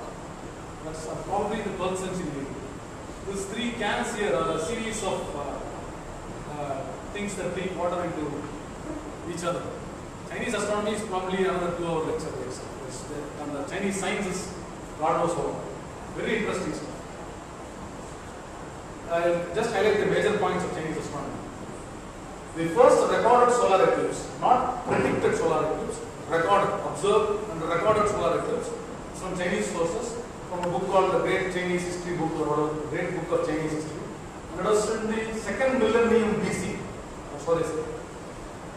The Chinese also from the solar zodiac, which came later, they originally had something called the lunar zodiac with the 4 quadrants. They divided the space into 4 equal halves, equal quarters, and each quarter had 7 lunar mansions for a total of 28 lunar mansions. We have the 27 nakshatras, we have the 28 lunar mansions. The oldest astronomers by name that we can think of, that we know of, are this person called Gan and Shi Shen. Gan and Shi are almost referred to like they are twins. They are not twins, they are not related. But they are referred to as the masters Gan and Shi. Gan and Shi, the books of Gan and Shi. Their influence, their compilation of astronomical information in the 4th century, which was commissioned by a king at that time, who established a government department for astronomy, which is a tradition that continued in China for a very long time. They had a proper government department. 2 different dynasties, they all established government departments for astronomy. And this book has had a very strong impact, and they are considered the great masters of Chinese astronomy. So much so that through the years, like Valmiki or Vyasa, they have inspired a lot of copycats. And people try to pass themselves off, their books off as the works of Gan and Shi. It's very interesting observation. Somebody in the 9th century would come up with a book and say, oh, this is Gan Shi book. Nothing else. This is clearly. So that's a very interesting thing. The interesting contributions of China to astronomy are really their contributions to science in the overall sense. Chinese invented paper, which is like the Roman numerals, the most used form of writing today. We use the Indian numerals. The Indian numerals have conquered the world. Chinese paper has also conquered the world. They invented printing in the 8th century AD and improved upon it in the 10th century. And these are also technologies that we use massively. We don't think of these as massive improvements to astronomy, but really, think about it, instead of clay tablets or palm leaves or all this stuff, how many more people could have followed these things? And they also, the compass was actually discovered probably in the 2nd century, but its use in navigation started by the Chinese in the 10th century and then spread west later. And then now, of course, everybody uses much more sophisticated systems like global history. But the compass was the dominant system of navigation until what? 19th century or so. And the compass also is very useful for astronomical observations. You want to orient due north, there is some confusion. True north is really not magnetic north, there is a slight deviation. But for most purposes, it is very useful too. A major person in their history is a person called Shen Po, who is a great astronomer. This person did an enormous number of things. And I just want to mention him because I thought he was a major person in Chinese astronomy and but not just astronomy, he seemed to have touched every field, several fields. for printing, for geography. He seems to have done some archaeology, plant research, biology, botany. You know, it is kind of the Aristotle of China. They compiled some star maps, probably under his guidance. 5 different star maps, a map of the night sky, were compiled around the period of 1092, the major one being in 1092. So, very interesting thing that the Chinese did that probably merited their first comment, that they are consistent recorders of this thing, is this supernova of 1054 AD, which was recorded by the Chinese and by the Arabs. Strangely, it's not recorded in Indian sources. It's not known in European sources. It's not known by the Mayans. Not known by the Egyptians, the Sumerians. Nobody knows this. Only the Chinese. That this supernova took place, we know because there are still remnant radiation signatures and all kinds of other stuff. Very personal. This is the lunar card. This is actually a Chinese coin that shows the 28 lunar mansions in the 4 quadrants. They gave these interesting names to the quadrants: Asur Dragon, White Tiger, Black Tortoise, Vermilion Bird. Very interesting. The Chinese zodiac, which they later adopted. China has also kind of a combination calendar. They have a 12-year cycle of years and a 10-year cycle of shorter cycle of years.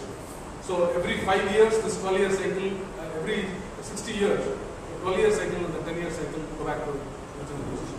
The Chinese zodiacs, this is the things that we probably hear. The Chinese New Year is the start of all these zodiac years. The rooster, dog, pig, and so on. And this is the actual Chinese numeral system. They came up with they use the decimal system. They don't have a proper zero. You can see the difference between 6 and 16. 1, 2, 5 strokes. For 6 they put a dash in the bar. For 9 is that. For 10 they start using the dash. For 60, after this number, it goes up. Up to 50 they have horizontal bars. And then it goes up. Notice that the symbol for 100 is the same as the symbol for 1. The symbol for 1000 is the same as the symbol for 10. This is the same as similar to the Sumerian. Very interesting system. Should I go on to the Indians? Chinese recorded all kinds of interesting stuff. I thought, what are you doing on time? We have spent an hour and 30 minutes. Around 30 minutes. We started later, 5:40. My video cannot Okay. an hour and 30 minutes I have kept. Should I stop or should I go to Indian Astronomy? Because I'll be Next month? next month. It is I have about 10 slides today because I'll be doing an entire No, fine. lecture on. Let's. I'll jump through. I'll stop at 1 or 2 slides and then I'll go. I'll just talk about the major landmarks. Indian astronomy starts from the Vedangas, unless you count the Kashmiri cave painting that I showed about. So, regular astronomy starts with the Veda Jyotisa. I'm not going to talk about Buddhists and the Jains. The 18th Siddhantas held sway for a long time. The invasion of Alexander is a landmark because they copied the zodiac, probably with the influence. And then these are the major astronomers. I might have left out some important ones, but these are the major astronomers of Indian science. Starting with Aryabhatta, who was born in 476 AD and wrote a book called Aryabhatiyam in 499 AD.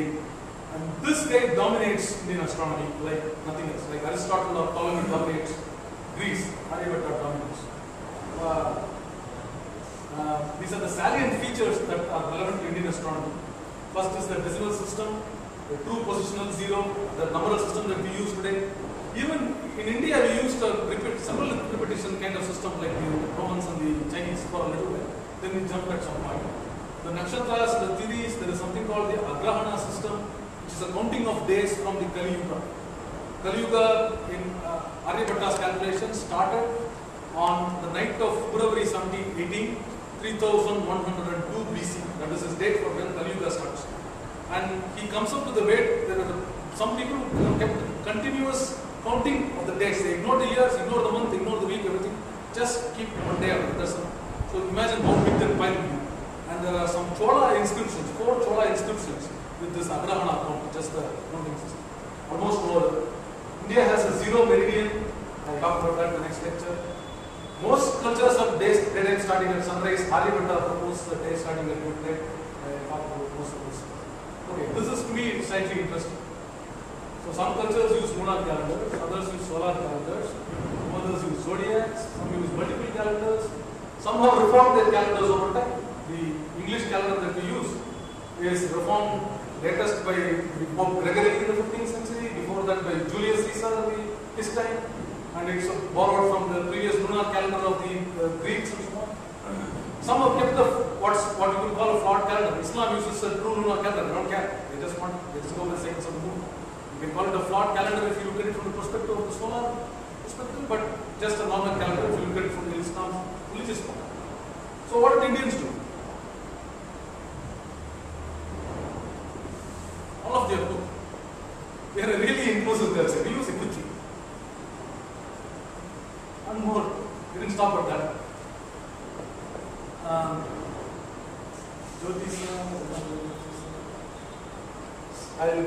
finish in about 5 minutes. The lunar synodic month, moon was called the Masaka, creator of months in the Jyotisha Shastra. The year was called the Sama, the Vatsara, the Hayana, and the Samvatsara. These are the old names for the year, the solar year. It is not called Varsha, there is no reference to the word Varsha, which is what we use today. In the Vedas or the Vedangas. That comes apparently. And the Yuga of that time is the 5-year Yuga, not the Krita Treta Yuga system that we know of. Or at least that's what K.V. Sharma says in his book. And the 5-year Yuga will misalign because it uses lunar months and solar years. And every year, if you use lunar months, you will stop at 354 days, 11 days short. So what they did was, at the end of the 2nd year and at the 5th year, they have had what's called an intercalary month. That's to adjust the calendar. So every 5 years, that cycle will be reset. So they came up with that system. And the 27th brightest, if they, like the solar zodiac, they divided the sun's path into 12. The Indians divided the moon's path into 27. And these 27 are the nakshatras. The nakshatras are named after the brightest stars on the orbit of the moon, next to the moon on that day. So on Ashwini day, the moon is next to Ashwini Nakshatra. On Bharani day, the moon is next to Bharani Nakshatra. And so on, up to Revata. And then on the 28th day, it comes back to Ashwini Nakshatra, which is slightly different from Paurnami. Remember, it takes 29.5 days to come back to Paurnami. So, you have a slight discordance there. 29.5 days for the lunar calendar, 27 on 1/3. It's actually 27 on 1/3, not 27. 27 on 1/3. That's why you have at this time 3 in the morning your nakshatra starts, or 4 in the morning your Tithi starts. All these bizarre things happen because of that particular problem. And the 12 months are named after the stars next to which Paurnami happens. If Paurnami is on Ashwini Nakshatra, that month is called Ashwina, and it's borrowed and the name mutates and becomes Aipasi. Kritika, Kartika, and you can see these are the star names on the left, these are the month names. This is the Sanskritization of that. Ashwini, Ashwina, like Pandu, Pandava, Raghu, Raghava, they are those things. Kritika, Kartika, Mrigasira, Margarisa, Pushya, Pausa. This Pushya Nakshatram is interesting because there's another name called Taishya. And Taishya is where you get Tai.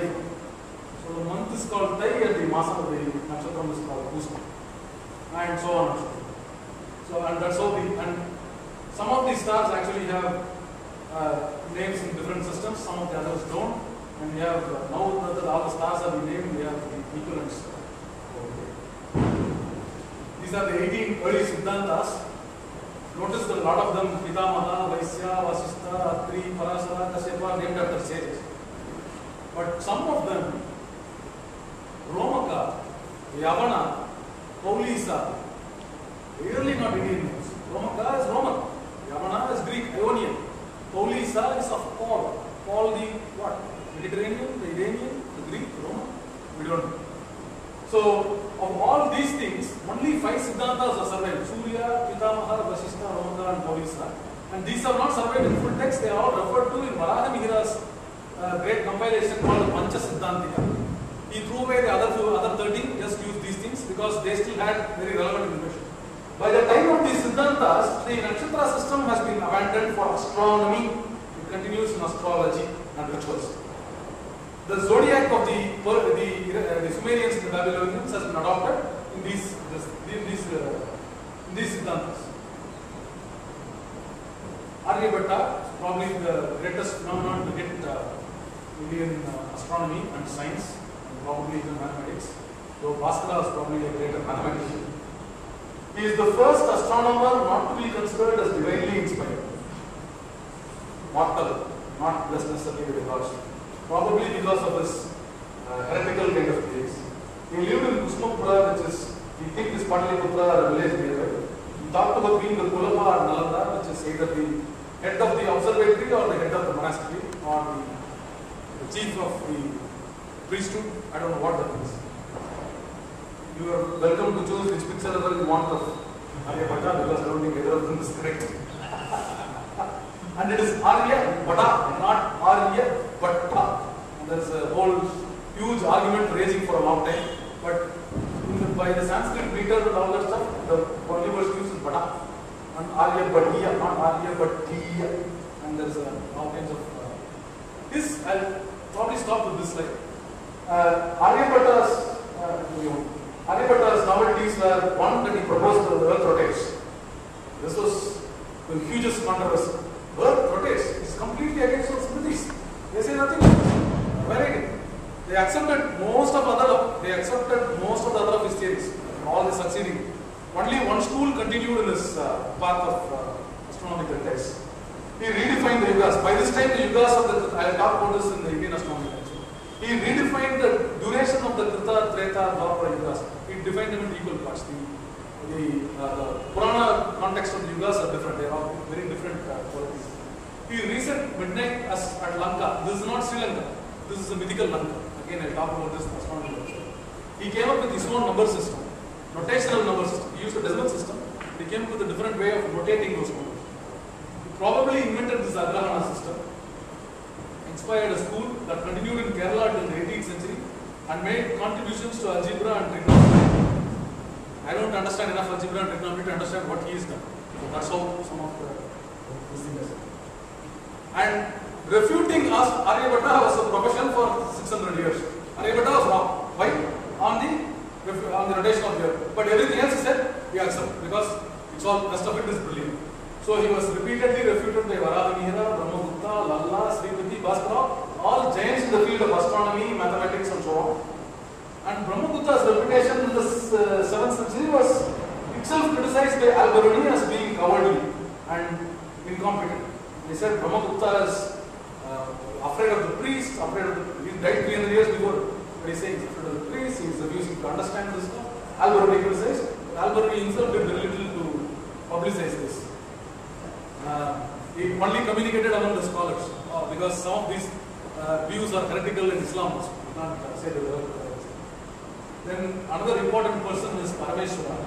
He came up with a system of Drik Ganita, which is calculate based on Drik Ganita. Drik is observe, Ganita is calculate, observe and calculate.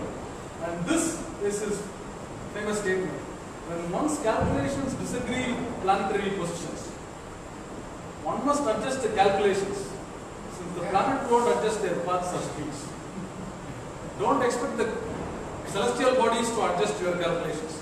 You adjust your calculations. Because by the time they started using Aryabhatta's Surya Siddhanta, Aryabhatta's this thing, some of the numbers, because they are all based on geocentric theory or missed years, missed numbers, missed degrees and so on, all calculations go awry over time. So this thing. And this quotation I have is about him. Sirakalam Kadinyapol, this is in Malayalam and a little bit of Sanskrit. Sirakalam Kadinyapol Nikam Valare Vanidu. That is, the distortions became bigger. Nikam Valare Vanidu. Ranga Sobhamu, that is the Kali year. Kali Andu, that is the year 1437. Kali of day. In the Kali year Ranga Sobhamu, this happened. Paschimam Bodhi Thirattu Ninnu Nokittu Vachar. Paschimam Bodhi, Paschim is west. Paschimam Bodhi is Pandita. Merku Kadakare Pandita, Kerala Pandit. Kerala Pandit Parameshwara observed, made calculations and reset this. That's what this text says. That's an extract from that. I'm happy that at least, even if it's not Tamil, at least I got like some Tamil on this presentation. And so, the final thing I'm going to tell you is this Kerala system, Kerala school of Arya, the Kerala is where they follow the Aryabhatiya system for a very long time. And this Guru Parampara is there on one particular Pontiff manuscript. And this starts with the Guru Parampara that starts in 1237 and continues until 1846. You see the Sishan on this, that Sishan was a Sishan of the previous person, in all cases except the first two. The first one, Parameswara's grandfather was a Sisha of Govinda Bhattacharya, and Damodaran was the son of Govinda Bhattacharya. There is one linkage missing there, I am not mistaken. The rest of them are, the previous one was the Guru and the next one is the Sisha. This Guru Parampara was continued for such a long time, for nearly 700 years. You know? I think it's not.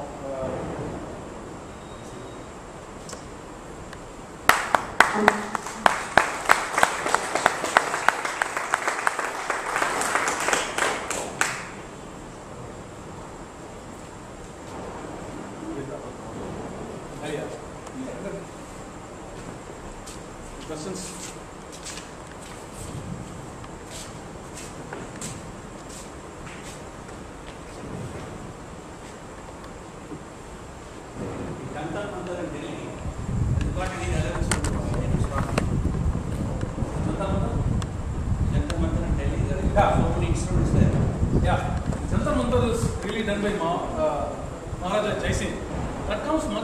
After the discovery of the telescope.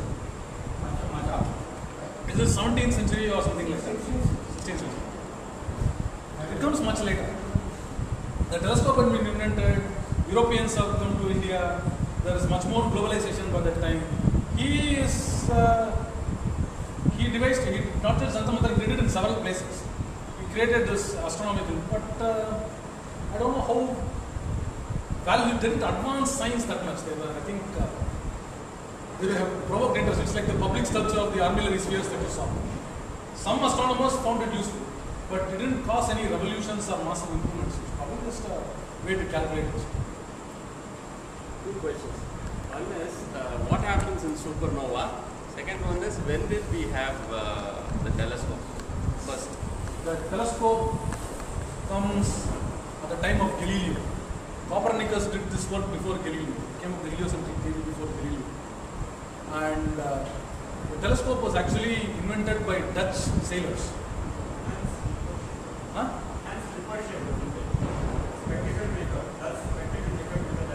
Really? By putting two lenses together in a hollow bamboo. At least the first users were Dutch sailors. They were looking at either the coast or the land or this thing.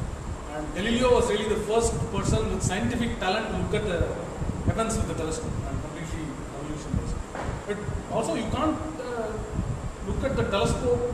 Telescope is important because it is dramatically changed everything. So now you have visual proof of several mathematical, this thing. To understand heliocentric theory without a telescope is much harder. This all the other stuff. Once Galileo spotted the craters of the moon, solar flux, imperfections on the sun, the 4 moons of Jupiter, he said, look, there are things revolving around Jupiter. It's not just the Earth that things revolve around. Jupiter also has things revolving around it. Those were phenomenal. They completely changed this thing. Strangely enough, Copernicus' theory of heliocentrism was encouraged by the Catholic Church. They said publish it. He waited until the last year before he published it. But when Galileo came, much later, about 40 years later, then the mood had changed. Because Galileo himself was not an ordinary person. He was provoking controversy and itching for a fight. So that's probably his personality also did something. But Copernicus was supported by the church. They said, please publish your book. You have done some marvelous discoveries. You want to know. Yes, he was also possibly. And supernova. A supernova is really an ordinary sun explodes. There is something called the Chandrasekhar limit, the size of a sun, mass of a sun. A sun below that particular limit, if it explodes, at some time it will explode. It becomes what's called a nova. It reaches a particular size. For example, our sun will explode 5 billion years from now. It will reach past the orbit of Jupiter. It will become huge some red giant. You think it's big now with 1 million kilometers across. It will be 6 billion, how many kilometers? 6 astronomical units across. The orbit of Jupiter, think about that. That's how big the Earth is. 150 million kilometers in the orbit of the Earth. This is 6 times that is 900 million kilometers, billion kilometers big. It will expand 1,000-fold. Then it will shrink. And depending on different physics, it will become probably a white dwarf or a neutron star or so on and so forth. Black dwarf, there's different things. I'm not that familiar with that, what happens there. A supernova is a star that's bigger than the Chandrasekhar, which is some 1.7 times the size of the sun. That when it explodes, it's a different ball. It is a much more powerful explosion, all kinds of other things happen. It's visible at far greater distances. Some supernovas collapse into black holes and so on. All kinds of other things happen. So the 1054 one, the Chinese have recorded. Yeah. It will be extremely bright. American born people have recorded that in the Cape Painting. July 4th, 1054 AM, the supernova. And there are stories, and then this Tirumala's Tirumandiram also is supposed to talk about the colors that were emanating around that time. And there's this big story about, I have a major presentation on it, on the relationship between the Nataraja sculpture and Oh, that's wonderful. Does this supernova? He said,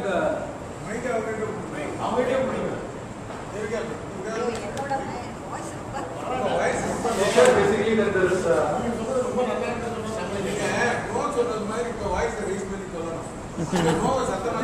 I think she said there's some cave paintings at Guam people of America, the GUA. Guam.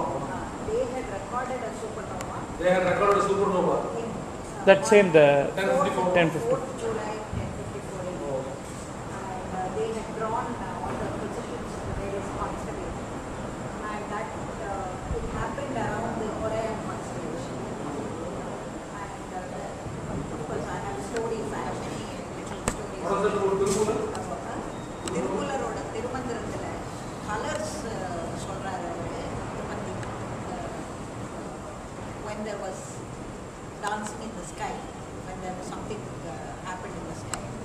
அப்படின்னு Dr. Nirupama Raghavan has recorded all that. Yeah, but the second sun in the sky is a hard thing because it should be there, widespread knowledge of that should be there in most documents. And that there are a lot of little stories. One story that I tell children is about how the moon was a handsome man and he had 27 wives and he would visit each one one day and then 26 wives got very upset because he was closer to Rohini than the So others. come and tell the story here. And that's because his alignment is longer because Rohini Aldebaran happens to be bigger than the others and closer to the earth than the others. So the moon takes a little longer under Aldebaran or aligned. So the 26 wives got very angry with him because he was closer to her than them.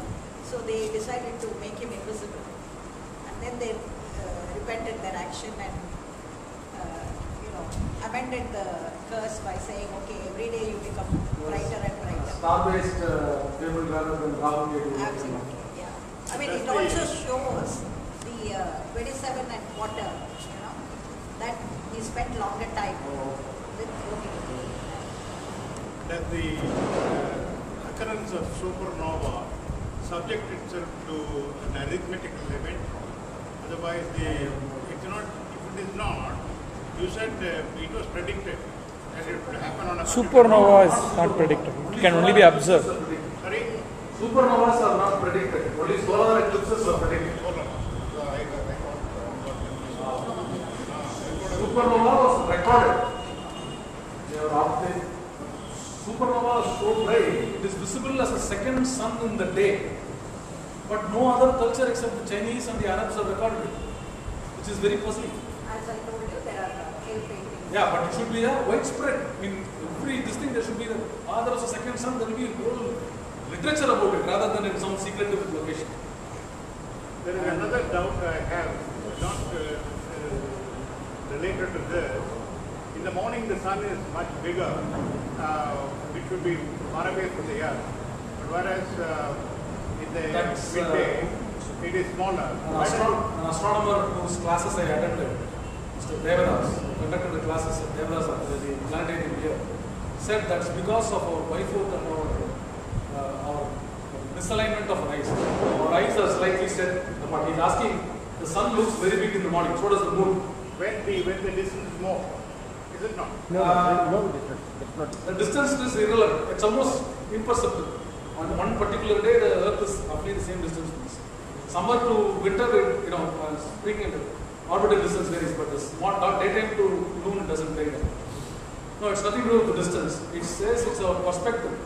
We have our eyes look at things at slightly different perspectives. So we get like projections are slightly different. Focal lengths and focal perspectives different. So one-eyed people can't see a difference, he says. If you have only one eye, so you know the difference is what gives us depth perception. Because we have two eyes and we see slightly different pictures with each eye, our brain maps it and gives us depth perception. It says this person is nearby, that person is farther, this person is farthest. One eye and then see it. But we are mentally attuned to it, so people who have two eyes can't feel that. That's his explanation.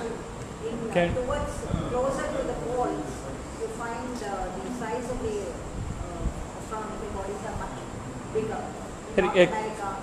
Sorry, can we close this and then continue the conversation because he needs to make some announcements. Thank you.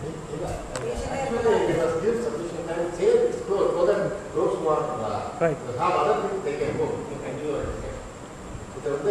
Astronomical period. So actually it should not be in 2 hours, 1 hour this one. So the astronomical actually the முதல்ல ஆரம்பிச்ச ஒரு டே lecture சொன்னோம். நான் செஞ்சது கொஞ்சம் எல்லாம் நடக்காது. 2 நாளைக்கு probably it will be a week. I was planning to do this in 10 minutes. ஆனா இதுல ரொம்ப முக்கியமான ஒரு விஷயம் என்னன்னா நிறைய விஷயங்கள் நம்மளுடைய கேலண்டர் விஷயத்தெல்லாம் பத்தி நம்ம சரியா புரிஞ்சுக்கலைங்கிறது. அதாவது சிம்பிளி நம்ம நட்சத்திரம்னா என்ன, நம்ம ராசின்னா என்னங்கிறதெல்லாம் நம்ம இன்னும் இந்த அளவுக்கு அதே ஒன்றா நல்லாவே சொல்லணும்னு பார்க்குறேன். எனவே தேங்க்ஸ் ஃபார் கமிங். 2-3 அனௌன்ஸ் பண்ணிட்டேன். ஒன்று புதன்கிழமை 6 மணிக்கு டாக்ஸ் சென்டரில் மகாபலிபுரம் புஸ்தகத்தை that's being launched. மகாபலிபுரம் புத்தகம் இதை நான் எழுதினது அசோக் ஃபோட்டோ இது பண்ணது.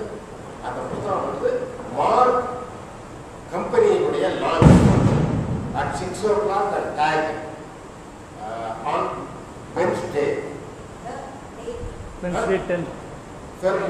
இந்த மாதம் 10ஆம் தேதி, அதாவது புதன்கிழமை 6 மணிக்கு டாக் சென்டரில் Thangam Thennarasu is going to release the book and Leela Sampson will receive the first copy. You are all welcome. It will be, the function will be followed by IT. So that's another attraction. அதுக்கு அடுத்த நாள் நம்ம மறந்து போயிட்டோம். அதுக்கு அடுத்த நாள் story of scripts உடைய 6th lecture. Continuous lecture going on the story of being given by me. முதல்ல Sumerian introduction, Sumerian, Egyptian, then Mesoamerican.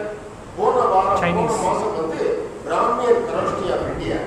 இந்த தடவை நடக்க போறது development of Devanagari script and Mahadeva's presentation of the Airavata Mahadeva's seminal book called Early Tamil Epigraph. இது ஒரு விஷயம். வியாழக்கிழமை 6:30 மணிக்கு மொட்டை மாடி கிழக்கு பதிப்பகம் மொட்டை மாடியில் நடக்கும். அதில் டீ தான் கிடைக்கும். ஹை டீ, சாதாரண டீ கிடைக்கும். எல்லோரும் இருக்கேன். கோபுடைய எக்ஸ்டென்சிவ் லெக்சர் இன்னும் எக்ஸ்டென்ட் கூட பண்ணலாம் கூட தோன்றது. we will continue